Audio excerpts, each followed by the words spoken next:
하나님의 의가 나타나서 믿음으로 믿음에 이르게 하나니 기록된 바 오직 의인 믿음으로 말미암아 살리라 함과 같으니라.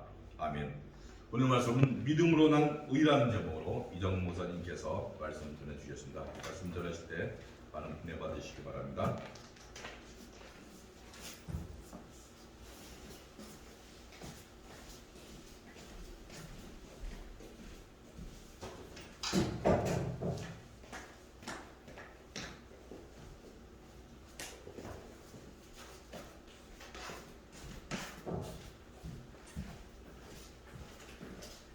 할렐루야.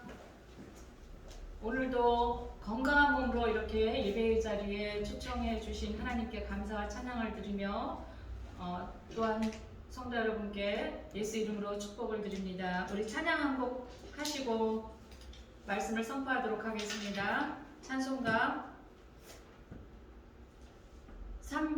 통일 찬송가 337장, 새 찬송가 279장입니다.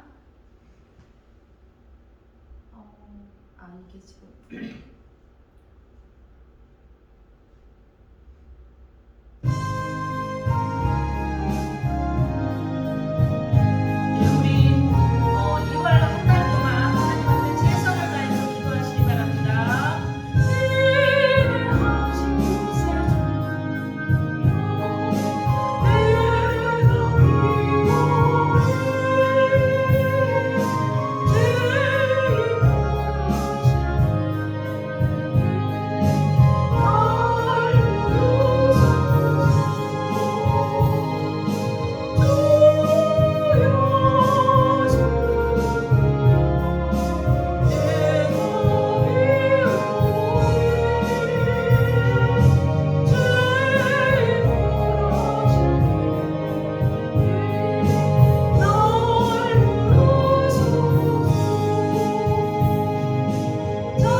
오늘도 죄인된 몸으로 부족한 저희들 하나님의 전에 나와서 이렇게 예배를 드리오니 하나님이 예배 받아주시고 저희들 고칠 것을 고치게 하여 주시고 하나님께 통해 자복하는 심령 허락하셔서 회개하게 하시어 아버지 이 귀한 시간 하나님의 보좌 앞에 담대히 나갈 수 있는 은혜를 허락하여 주시옵소서. 또한 아버지여 날마다 하나님께서 성전문을 활짝 열어놓고 하나님 아버지 늘 저희 곁에 계시며 저희들에게 늘 기회를 주신 하나님 아버지를 찬양합니다. 하나님 오늘도 부족한 저희들 주님의 보혈의 힘을 힘입고 이렇게 담대하게 나왔사오니 하나님의 인본주의적인 모든 것들을 꺾으시고 또한 아버지여 교만한 것들을 완전히 부수어 주셔서 온전히 하나님의 아버지 주의 종된 자들만 아버지 주님께서 허락하여 주시옵소서. 주님 아버지께 모든 것을 맡겼사오니 하나님이여 이제 3월 대선 중에도 주님 함께하여 주시고 아버지 저희들은 할 수 있는 것이 아무것도 없어와 오로지 주님만 바라보고 기도하기를 열심히 하였사오니 하나님이여 부족하고 부족하지만 아버지 저희들 마음 중심을 보시고 받아주셔서 하나님의 나라가 주님의 아버지 권능 아래 있게 하시고 주님께서 다스리는 귀한 나라가 될 수 있도록 주님 도와주시고 인도하여 주시옵소서. 하나님 오늘 말씀을 전합니다. 아버지 이제 다시 저희가 복음으로 돌아가게 하시고 주님이 주신 아버지여 그 믿음을 귀히 여기고 아버지여 참으로 그 복음의 의미와 믿음의 의미를 다시 한번 아버지 마음속에 새기며 하나님 진정한 믿음을 소유할 수 있는 저희들 될 수 있도록 주님 축복하여 주시옵소서. 이 모든 말씀 예수님 이름으로 간절히 기도드리옵나이다. 아멘. 할렐루야. 오늘 말씀은 로마서 1장 17절 말씀입니다. 로마서 1장 17절 말씀 우리가 같이 한번 합독하도록 하겠습니다. 복음에는 하나님의 의가 나타나서 믿음에서 믿음으로 이르게 하나니 기록된 바 오직 의인은 믿음으로 말미암아 살리라 함과 같으니라. 아멘. 이 말씀은 이 로마서의 이제 로마서를 이끄는 가장 중요한 주제이기도 하면서 또한 성경 66권 전체의 그런 핵심의 말씀이 되겠습니다. 그래서 이 말씀은 이제 그 바울이 로마를 방문해서 이 로마서를 쓰면서 이 말씀을 이제 이 로마서를 이제 썼는데요. 바울은 로마를 방문하여 그거 성도들에게 복음의 진리를 가르치기 시작했습니다. 그러나 이 로마서 1장 13절에서 말하는 바와 같이 그 바울의 로마 방문 계획은 어떤 이유인지는 알 수 없지만 여러 차례 무산되고 말았다고 했습니다. 로마서는 인간 구원의 여러 단계 중에서 우리 인생의 구속순환을 성취하신 예수 그리스도를 믿음으로 우리가 그와 영적으로 그리고 법적으로 연합하여 그의 구속의 공로가 우리에게 적용됨으로써 일단 하나님 앞에서 의인으로서의 법적 지위를 회복하게 된다는 이신득의 또는 이신층의 원리를 그 기본으로 하고 있습니다. 루터는 이 말씀에 공감을 받고 강한 모티브를 받았습니다. 그래서 루터가 종교개혁을 일으킨 것은 바로 오늘 본문 내용이 로마서 이 1장 17절의 말씀을 모티브로 해서 그 루터가 크게 깨달아서 종교개혁을 일으킨 것입니다. 그 당시에는 루터가 종교개혁을 일으킬 그 당시는 로마 카톨릭 교회가 지배를 하고 있었는데 이제 지금의 이제 카톨릭이죠. 그 로마 카톨릭은 굉장히 많은 부패가 있었어요. 근데 이제 로마 카톨릭뿐만 아니라 그 전부터 교회가 조금 부패하면 또 다시 개혁을 일으키고 또 다시 온전하게 가는 듯하다가 또 부패하고 이런 것이 올라갔다가 내려갔다가 이렇게 지배적으로 그 교회 역사에 이렇게 흐름을 지배하고 있었는데 로마 카톨릭은 굉장히 그 중세 시대에 오랜 세월 동안 그래서 이제 역사가들이 그 중세 로마 카톨릭이 지배한 그 시대를 중세 흑암의 시기라고 그렇게 칭할 정도로 그 중세는 로마 카톨릭의 지배가 있는 반면에 엄청난 암흑의 역사였다는 그런 말입니다.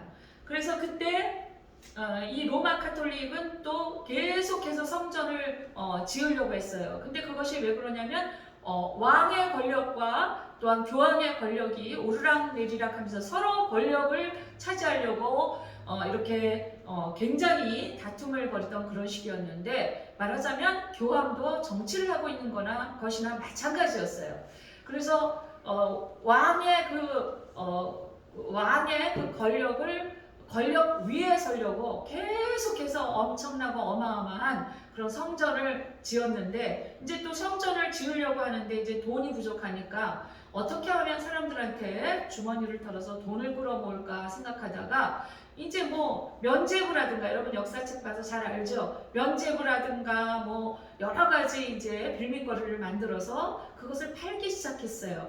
그 중에서 이제 여러분 면죄부가 무엇인지 아시겠지만, 성경에서 말하고 있는 그 죄사함은 예수 그리스도를 믿음으로 죄사함 받는다라는 그런 원리가 있는데, 그것을 무시하고 마치 그 면죄부에 쭉 쓴, 물론 이제 성경을 바탕으로 썼겠지만 그 종이만 사면은, 돈을 내고 사면은 아무리 죄를 많이 지은 사람도 이제 죄가 면해져서 천국에 갈 수 있다고 주장하는 그러한 엉터리 같은, 사기꾼 같은 그러한 논리를 펼치면서 로마 교황청에서 면죄부를 팔고, 그것뿐만이 아니라 말도 안 되는 성경에서 어긋나는 그런 많은 것들을 자기네들이 자체적으로 법적으로 만들고 어떤 원칙을 만들어서 그렇게 돈을 끌어모으기 시작했다는 거예요.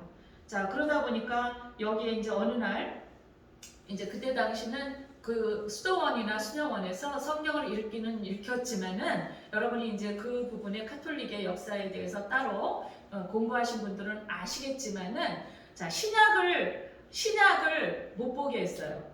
그리고 신약을 공개를 했다 할지라도 이제 이 주교라든가 교황이 자기네들 뜻에 맞는 그런 글귀만 그렇게 보게 했고, 또 많은 것들을 자기네들이 이 성경책을 자기네들한테 맞게 이렇게 번역을 해가지고 그것만을 보게 했던 거예요.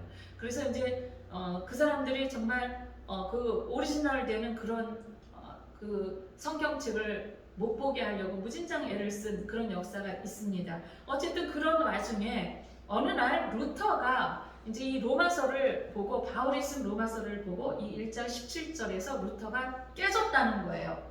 그러면서 루터가 이 기절에서 깨지면서 복음의 진리가 무엇인지, 참된 진리가 무엇인지를 깨달으면서 이제 그 루터의 루터를 쓴 그런 기록을 보면 루터가 이렇게 말했다고 합니다. 내가 이 진리를 찾았을 때 나는 성령 안에서 다시 태어났다. 이제 그렇게 고백을 하면서 이 사람이 이제 이 로마 카톨릭에서 말하는 그 진리는 거짓이다. 그래서 로마 카톨릭의 정면으로 이제 도전장을 내걸고 95개조, 로마 카톨릭의 95개조 반박문을 써서 거기에 붙이면서 이제 공포를 하면서 이제 그렇게 개혁을 시작했던 것이 이제 오늘날의 개신교가 되었던 것입니다. 이 바울이 본서를 기록한 당시 로마 교회는 유대인 출신 성도들의 측면에서와 이방인 출신 성도들의 측면에서 각각 문제점을 안고 있었어요. 그러니까 이제 그 중세 시대 13, 14, 15세기 중세 시대에 그 지금으로부터 이제 500년 전이죠. 로마 카톨릭이 전 세계를 정말 흑암의 시대라고 역사가들이 일컬을 정도의 그 전 세계를 지배할 그 당시에는 루터는 이렇게 로마서에서 진정한 진리를 깨닫고 이제 개혁을 감행했던 것이고, 이제 그 전에 이제 예수님은 십자가에서 돌아가시고 이제 많은 사도들도 그렇게 복음을 전하다가 핍박을 받고 이제 배척을 당하고 순교를 당했을 때, 그때쯤 바울도 이제 본서를 이제 기록할 당시가 이제 로마 교회가 성행할 때였는데, 이제 그때는 그 중세 로마 카톨릭처럼 그렇게 지배적인 아주 그 지배적인 현상은 아니었지만 그때만 해도 이 성도들이 나뉘어져 있었어요. 그래서 유대인 출신 성도들과 이방인 출신 성도들로 이렇게 나누어져 있었는데 각각의 문제점이 있었어요. 이 로마서를 그러니까 바울이 로마서를 기록한 이유가 있었던 거예요. 하나님이 말하는 그 믿음에 대해서 오해가 있었고 각각의 그 노선이 다른 거예요. 오늘날도 우리 교회는 그렇지 않습니까? 한 가정에서도 그렇고 또 형제간에도 그렇고 한 교회에서도 또 교회와 각 교회 간에서도 또 그 말씀을 전하시는 목사님들 간에서도 이 믿음을 풀이하는 것이 너무나 다른 거예요. 자, 그래서 물론 바울도 바나바와 나중에는 뜻이 안 맞아서 이렇게 나뉘어진 그런 경우도 있었습니다. 그런데 이제 성경에서의 그 핵심의 어떤 맥락을 가지고 서로 뜻이 다른 건 아니었지만 어쨌든 그런 경우가 있었습니다. 자, 그래서 이렇게 각각 다른 문제점을 유대인 성도들과 이방인 성도들이 다른 문제점을 안고 있었는데 먼저 유대인 출신 성도들의 그런 문제점이 무엇이었냐면 율법주의적 신앙관에서 벗어나지 못하고 있었다는 거예요. 여러분 너무 잘 알죠?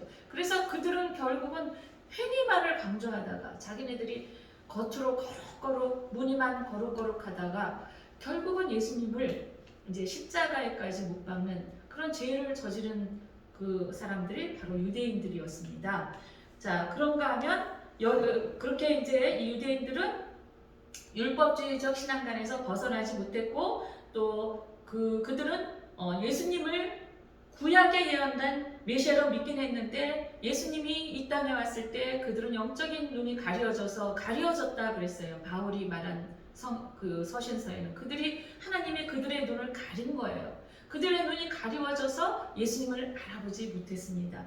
그래서 그들은 여전히 구약 율법을 문자적으로만 지키고 그릇된 구원관을 가지고 있었던 것입니다.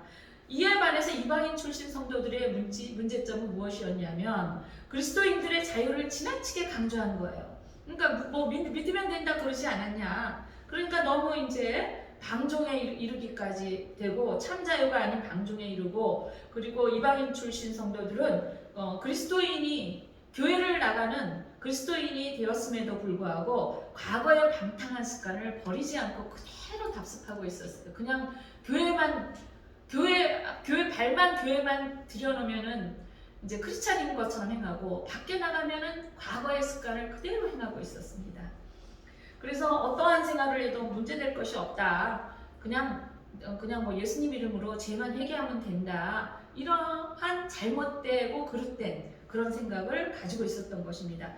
그래서 결국 유대인 출신 성도나 이방인 출신 성도 모두 바른 복음의 진리를 알지 못하여 그릇된 신앙생활을 하고 있었던 것입니다. 이에 바울은 본서를 기록하면서 우선 율법주의적 신앙에 빠진 유대인 출신 성도들에게는 성도가 구원받게 된 것은 율법의 행위가 아니라 오직 값없이 거저주시는 하나님의 은혜와 죄인을 대신하여 죽으시고 또 부활하신 예수 그리스도를 믿는 믿음으로 말미암은 것임을 역설하고 또 이방인 출신 성도들에게는 행위가 구원의 본질에 영향을 미치는 것은 아니지만 구원받은 성도는 결코 죄 아래 거할 수 없음을 강조해서 행위도 중요하다는 것을 갈라디아서에서 강조했습니다.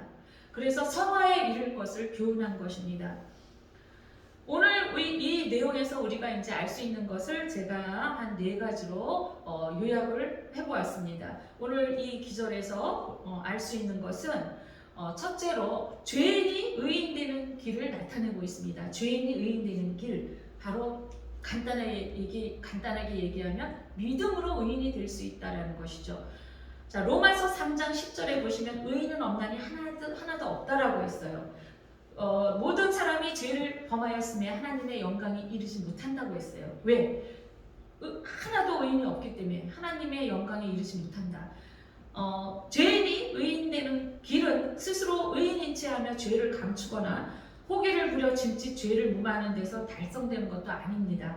그것은 오직 오늘 말씀에 나타난 것처럼 오직 믿음에 의해서만 가능한 것입니다. 믿음에 의해서만 가능한 거예요. 즉 죄인은 하나님께서 독생자 예수 그리스도를 이 땅에 보내심으로 그를 믿는 자마다 멸망치 않고 구원을 얻게 되었다는 사실을 믿는 믿음으로만 의인이 되는 것입니다. 요한복음 3장 16절 보시면 하나님이 세상을 이처럼 사랑하사 독생자를 주셨으니 이는 그를 믿는 자마다 멸망하지 않고 영생을 얻게 하려 하심이라.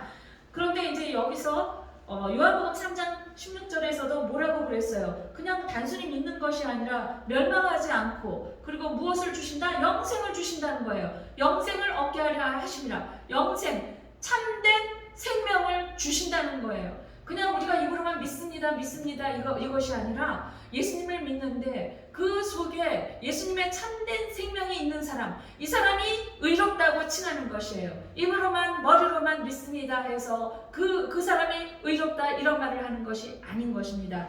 오늘 본문 내용을 우리가 헬라어와 히브리어 그리고 또 이제 킹 제임스 버전의 그런 그 세 가지 번역본에 의해서 우리가 오늘 이 기절을 조금 더 깊이 있게 살펴보도록 하겠습니다. 여기서 복음에는 로마서 1장 17절 다시 보시면 복음에는 하나님의 의가 나타나서 믿음에서 믿음으로 이르게 하나니 기록된 바 오직 의인은 믿음으로 말미암아 살리라 함과 같으니라. 여기서 가장 중요한 것이 무엇이냐면요, 살리라. 그리고 또 이 살리라는 말과 믿음으로 말미암아 살리라. 이 믿음으로라는 말과 살리라, 산다는 거예요. 살리라. 그런데 이것이 이 땅에서 주어진 한계 있는 그런 생명으로 살리라가 아니라 조금 아까 요한복음에서 말한 것처럼 영생을 얻게 하면서 산다는 뜻이 오늘 로마서 1장 17절의 후반절에 살리라 이 말씀 속에 들어 있습니다.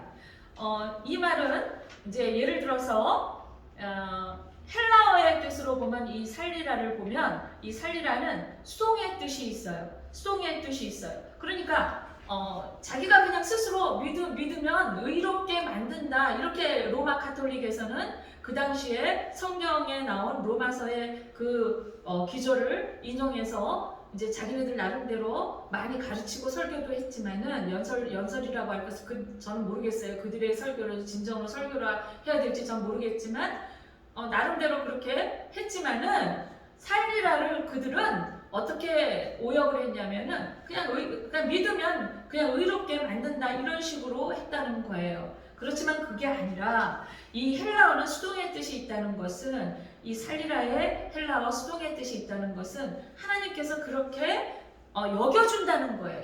여기에 큰 감명을 받은 거예요. 루터가. 그렇게 여겨준다. 그리고 하나님께서 하나님께서 이렇게 주셔서 허락해서 그렇게 된다는 것이에요. 그런 의미에서 헬라어 수동의 뜻이 있습니다. 그리고 참고로 말씀을 드리면 킹 제임스 버전에 의하면은 여기 그 우리말 성경에는 오직이라는 말이 들어갔는데 킹 제임스 버전이나 헬라어에는 오직이라는 말이 없어요. 그리고 참고로 이것은 로마서가 기록된 당시는 헬라어이기 때문에 헬라어가 원본이지만 이 로마서를 기록한 바울은 하박국 2장 4절에서 인용한 말이에요. 하박국 2장 4절이 어떤 것입니까? 하박국을 그 4장까지는 짧은 내용이기 때문에 여러분 읽어보셔서 잘 아시겠지만 하박국이 하나님 앞에 불평을 하잖아요. 왜냐하면 그 당시 이제 아시리아에게 멸망당하기 직전이었어요. 그 하박국 선지자와 말라기 선지자 이제 마지막 때 구약의 마지막 때 선지자들이 쏟아져 나올 그때쯤에 하박국 선지자가 이제 하나님 앞에 이제 그냥 사람들이 더 타락하고 그리고 선지자들이 대거 쏟아져 나오면서 몇백 년 전부터 계속 너네 회개하라, 이 나라 망한다, 뿌리까지 뽑혀질 것이다, 뭐 초토화될 것이다, 뭐 그러면서 이렇게 그 젖먹이들이 있는 그 엄마와 태아는 엄마와 아기들은 화가 있을진저 그러면서 그런 아주 엄청난 그런 예언을 했음에도 불구하고 여전히 사람들이 타락한 것을 보고 하박국 선지자가 하나님 앞에 탄원하는 내용이 바로 하박국이잖아요. 그러니까 어떤 식으로 하나님 앞에 탄원을 합니까? 하나님, 왜 저렇게 불의를 행하는 자들이 잘 살고 왜 의롭게 사는 자들은 저렇게 고난을 당합니까? 이 하박국의 탄원의 내용이 전체 하박국서에 나오는 내용이에요. 자, 그런데 하나님께서 뭐라 그러시냐면 너는 그런 것에 개의치 말고, 그러면서 2장 4절에 하나님의 응답이 떨어졌어요. 뭐라고? 너는 그런 것에 상관하지 말아라. 개의치 말아라. 그러면서 언젠가는 그들은 심판을 당한다. 그렇게 말씀하시면서 하나님께서 주신 말씀이 오직 의인은 믿음으로 살리라. 이 말씀을 2장 4절에 주신 거예요. 이 말씀을 인용해서 지금 바울이 로마서를 기록한 것입니다. 그래서 이 말씀을 인용하고 이 말씀에 의거해서 바울이 복음에는 하나님의 의가 나타나서 믿음에서 믿음으로 이르게 하나니 기록된 바 오직 의인은 믿음으로 살리라, 이렇게 하게 된 거예요.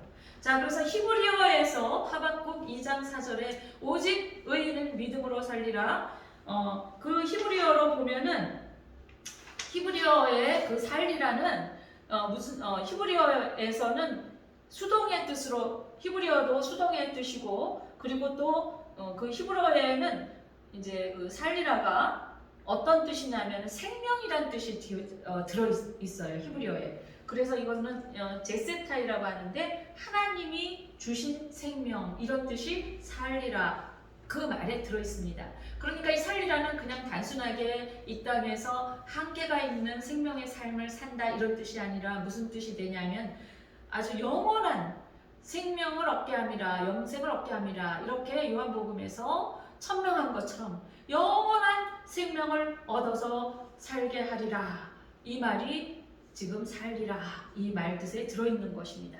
또 중요한 말은 뭐냐면 믿음으로, 오직 의인은 믿음으로. 자, 오직이, 제가 또 아까 오직이라는 말을 하다가 다른 데로 잠깐 빠졌는데 죄송합니다. 오직은 킹제임스 버전이나 헬라어 히브리어에 없어요, 원래는. 그런데 이제 연구한 사람들에 의하면 루터가 거기다가 강조하기 위해서 썼다, 그 오직이라는 말을 이제 루터가 독일어로 번역을 했잖아요, 성경을.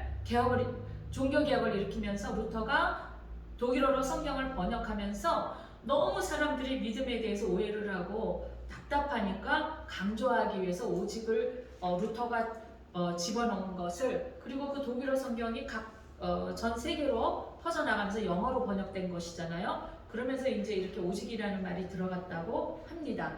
자, 그런데 어쨌든 그것은 그렇게 중요하다고 저 생각하진 않지만 이제 우리가 지식적으로 알고 있으면 좋을 것 같고요. 어쨌든 여기서 믿음으로라는 말을 한번 보겠습니다. 중요한 말인데, 이 믿음으로라는 말을 히브리어로 풀면은 무엇이냐면은 이제 간단하게 제가 이제 말해서 이 여기서 그 에무니토, 그래서 그러니까 배 무니토, 배라는 전치사, 무니토라는 이제 그 말이 같이 합성된 말인데, 이 배라는 말은 베트, 그게 베트 할 때 히브리어로 베트라는 말이 있어요. 알파벳 A, B, C, D 이런 말처럼 히브리어에 베트라는 알파벳이 있어요. 그 베트라는 말은 어떤 뜻이냐면 집이라는 뜻이 있습니다. 집. 누구의 집을 의미하냐면 하나님의 집을 의미합니다. 그래서 이 믿음으로라는 말을 히브리어로 풀이를 하면 어떤 말이 들어있느냐 하면은 하나님의 집에서 믿음으로 산다, 이런 뜻이 들어있는 거예요. 자, 그런데 이제 그것을 또 이제 그 당시에 구약의 풀이와 또 오늘날에는 예수님 나타날 예수님 당시의 풀이, 그리고 오늘날에 다 만인이 제사장으로 성전이 자기 마음속에 다 있잖아요. 우리 마음속에 다 거룩한 성전이 있습니다. 그래서 그런 의미로 풀이를 하면은 어떤 뜻이 들어있느냐 하면은 자신의 성소 안에 예수님을 모시고 있잖아요. 각각 우리가. 그러니까 예수님이 또 성전이시기도 하잖아요. 그러니까 그 집안에서, 하나님의 집에서 믿음으로 살리라, 이 표현을 적용시키면 우리 속에 예수님을 모시고 있는데 예수 그리스도를 믿고 예수 그리스도 안에 우리가 들어있을 때 그 의가 우리 안에 나타나고, 우리 안에 나타난 그 의로, 의 때문에 예수 그리스도의 생명으로 우리가 의롭게 된다는 것을 말하고 있습니다. 그러니까 예수 그리스도 안에서 의가 우리 안에 나타나고 예수 그리스도의 생명으로 의롭게 된다, 이런 뜻이 들어 있습니다. 자, 그래서 이제 그 말을 제가 잠시 이렇게 좀 풀이를 해드렸는데, 이 말씀을 보고 루터가 깨어졌던 것이죠. 무슨 면죄부냐, 무슨 그렇게 거창하고 화려한 성전을 짓냐, 이러면서 이제 루터가 그러면서 왜 그렇게 돈을 벌냐, 그러면서 이제 그들의 정치적이고 탐욕적인 그들의 그 중심을 루터가 이제 파악을 하고 분별을 하고 종교 개혁을 일으켰던 것입니다. 자, 공중저 권세에 잡은 자의 소나기에 붙잡혀 있는 자들과 성령의 지배를 받으며 사는 자들의 결정적인 차이가 무엇이겠습니까? 눈에 보이는 것 이상을 보느냐 보지 못하냐에 있겠지요. 눈에 보이는 것 이상을 보는 자들은 그리스도인들이며, 오직 눈에 보이는 것만을 보고 그것만을 믿는 자들은 사단의 종노릇하는 자들입니다. 그래서 세상에 속한 사람들은 오직 사람과 사람이 이루어 놓은 거대한 문명만을 주목하고 있어요. 거기에 우리가 길들여져 있는 거예요. 눈에 보이는 것에 가치를 두고 그 가치가 최선이고 가장 중요한 것처럼 우리가 길들여져 있는 거예요. 그리고 그들은 사람의 위대함과 문명의 찬란함에 찬탄을 금치 못하고 사람이 쌓은 바벨탑 문명을 향하여 전적인 신뢰를 보내고 있습니다. 그리하여 자연스럽게 사람은 하나님 없이도 충분히 가능하다고 생각하면서 하나님을 의지하지도 않습니다. 이러한 상황에서 로마서는 누구나 죄인이다 이렇게 천명했을 때 그 당시 사람들이 어떻게 생각을 했을까요? 그 당시에 온갖 겉으로 보이는 화려한 것에만 치중하는 사람들, 바벨탑을 쌓기를 원하고 명예만 쌓는 사람들, 자기 이름이 높아지기를 원하는 그런 사람들, 그것이 최고의 가치로 여겼던 그러한 사회나 환경이었던 세상에서, 지금도 마찬가지죠. 그러한 것이 최고의 가치관으로 알고 교육받았던 그런 사람들에게 모든 사람이 죄인이다라고 했을 때 어떻게 생각을 했을까요? 여러분이나 저도 그렇지 않습니까? 하나님을 믿기 전에 한번 생각해 봅시다. 하나님을 믿기 전에, 성경이 무엇인지 알기 전에 누가 우리를 전도하러 와서 우리는 다 죄인이야, 너도 죄인이고 나도 죄인이야, 그러면 뭐라 그랬어요? 아니, 나는 법 없어도 사는 사람이야, 이러지 않았습니까? 아니, 난 거짓말도 안 해, 이러지 않았습니까? 아니, 내가 왜 죄인이야, 나는 깨끗해, 이러지 않았습니까? 그런 거예요. 다 알고 보면 이제는 우리가 부끄러워서 고개를 못 쳐들죠. 그 말이 무슨 의미인지 알기 때문에. 근데 이제 정말 그 사람이 진짜 깨끗하게 살아서 거룩해서 죄가 없기 때문에 그렇게 말한 것이 아니죠. 그 사람이 말하는 선의 기준, 죄인의 기준은 뭐예요? 겉으로 드러나서 죄인이 아니면 나는 깨끗하다, 그런 거죠. 오리발 내밀 때 내밀더라도 그냥 겉으로 죄가 드러나지 않으면 난 죄인 아니야, 이런 뜻인 거예요. 그렇게 우리가 타락한 거예요. 우리의 사고, 우리의 생각, 우리의 가치관이 이렇게 타락한 이 세상에서 살고 있기 때문에 복음을 전하러 왔을 때 그 복음을 듣고도 그 말이 무엇인지 깨닫지 못했던 것입니다. 눈에 보이는 것만을 보는 이들에게 어떻게 자신이 죄인인 것을 깨닫게 할 수가 있단 말인가요? 그러나 바울은 오직 눈에 보이는 것만을 믿는 이들의 주장에 반기를 들고 하박국 선지자의 말씀, 하박국 2장 4절 말씀을 인용해서 오직 의인은 믿음으로 말미암아 살리라고 로마서 1장 17절에서 천명한 것입니다. 둘째, 오늘 말씀에서 얻을 수 있는 교훈은 둘째로 하나님의 의의 계시로서의 복음이 나타난다는 것입니다. 바울이 말하는 복음은 그리스도 안에 나타난 하나님의 의의 실현을 말합니다. 유대인의 율법을 통하여 하나님의 의를 실현하고자 했던 기대가 믿음의 길을 통하여 실현된 것입니다. 믿음으로 의를 얻는다는 이 말은, 믿음으로 난 의는 창세기 4장 4절에 아벨과 카인의 그 예배를 받으신 하나님께서 아벨은 믿음으로 올렸다라고 칭찬해 주시고 카인은 그렇지 않았다고 했어요. 창세기 4장 4절에 보시면 아벨은 자기도 양의 첫 새끼와 그 기름으로 드렸나니 여호와께서 그와 그의 제물은 받으셨으나, 이제 그렇게 했는데 아벨은 가인보다 더 나은 제사를 하나님께 드림으로 의로운 자라 하시는 증거를 얻었다 했어요. 그래서 아벨은 어떻게 의로운 자라는 그런 칭찬을 받았어요? 믿음으로 제사를 하나님께 드렸기 때문이라고 성경에는 나옵니다. 믿음이라는 것은 이미 인간의 의지나 노력을 배제하는 것을 뜻하며 하나님의 방법에 순복한 것을 뜻합니다. 인간에게는 도무지 의로운 것이 존재하지 않고 오로지 하나님의 의만이 의롭습니다. 그런데 그 하나님의 의가 우리 안에 와서 그대로 그 하나님의 의가 우리 안에 이렇게 전도되어 온다는 그 뜻이 아닙니다. 절대로. 하나님의 의란 하나님의 본성으로 완전 무결한 의입니다. 그런데 이제 그 의가 그리스도를 통하여 역사상에 나타나서 부패한 인간을 대신하여 그 죄값을 담당하심으로 하나님의 공의를 만족시켰습니다. 여기서 믿음으로 의롭게 된다는 말은 인간의 속성, 품성 그 자체가 실제로 의롭게 된다는 뜻이 아니에요. 하나님과 같이 완벽하게 의롭게 된다는 그런 뜻이 아니라 하나님께서 우리 죄를 대신하여 십자가에서 죽으시고 부활하신 그리스도의 속죄 사역을 믿는 그의 믿음을 보시고 의롭다고 인정해 주시는 거예요. 의롭다고 여겨주신다. 이 말이 수동의 뜻에, 히브리어의 수동의 뜻에 들어있다는 거예요. 의롭다고 인정해 주신다는 법정 선언의 성격을 가지고 있다는 것입니다. 하나님의 완벽함처럼 우리가 무흠하고 의롭다는 그런 의미가 절대로 아니라는 것입니다. 로마서 3장 24절에 보시면 그리스도 예수 안에 있는 속량으로 말미암아 하나님의 은혜로 값없이 의롭다 하심을 얻은 자 되었느니라. 그래서 예수님이 그 피로 우리를 사신 거예요. 우리가 가지고 있는 것은 그래서 우리 것인 게 하나도 없다고 제가 지난 시간에도 말씀드렸어요. 그런데 우리는 마치 우리 것인 것처럼 행하는 것은 하나님께서 우리에게 청지기로서 맡겨주시기 때문에 그렇습니다. 여기서 속량이나 구속이라는 말은 속전을 지불하여 해방시키다라는 그런 뜻을 가지고 있습니다. 디모데전서 2장 6절 보시면 그가 모든 사람을 위하여 자기를 대속물로 주셨으니 기한이 이르러 주신 증거니라.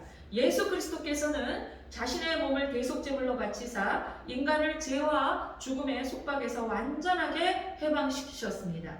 즉 자기의 죄 없으신 몸을 죄값으로 십자가에서 지불하고 죄 안에 있는 인간을 사신 것입니다. 구약시대의 이스라엘 백성들이 애굽의 종노릇에서 해방되고 죽음의 사자에게서 구원받기 위해서 유월절 어린 양의 피가 필요했습니다. 마태복음 20장 28절 보시면 인자가 온 것은 섬김을 받으려 함이 아니라 도리어 섬기려 하고 자기 목숨을 많은 사람의 대속물로 주려 함이니라. 고린도후서 5장 15절 말씀 보시면 그가 모든 사람을 대신하여 죽으심은 살아있는 자들로 하여금 다시는 그들 자신을 위하여 살지 않고 오직 그들을 대신하여 죽었다가 다시 살아나신 이를 위하여 살게 하려 하심이라. 이와 같이 하나님께서는 무죄하고 흠 없으신 예수 그리스도를 어린 양으로 취급해서 우리 대신 죽게 하심으로 우리를 죄와 죽음의 세력에서 단번에 그리고 영원히 해방시키신 것입니다. 아멘. 셋째로 믿는 자에게 구원을 주시는 하나님의 능력을 나타내 주십니다. 사도행전 16장 31절에 이렇게 나오죠. 주 예수를 믿으라. 그러면 너와 내 집이 구원을 얻으리라. 간수에게 한 말이죠. 예수 그리스도를 구주로 고백하고 그를 살아계신 하나님의 아들로 믿을 때 그에게는 구원이 있음을 성경의 많은 곳에서 증거하고 있습니다. 그러나 이 핵심적인 기독교 진리가 사람들에게 오늘날에는 어떻게 되었습니까? 식상하게 들리는 세대가 되었어요. 아주 식상하게. 현대의 교인들은 믿음을 너무 쉽게 생각하는 경향이 있습니다.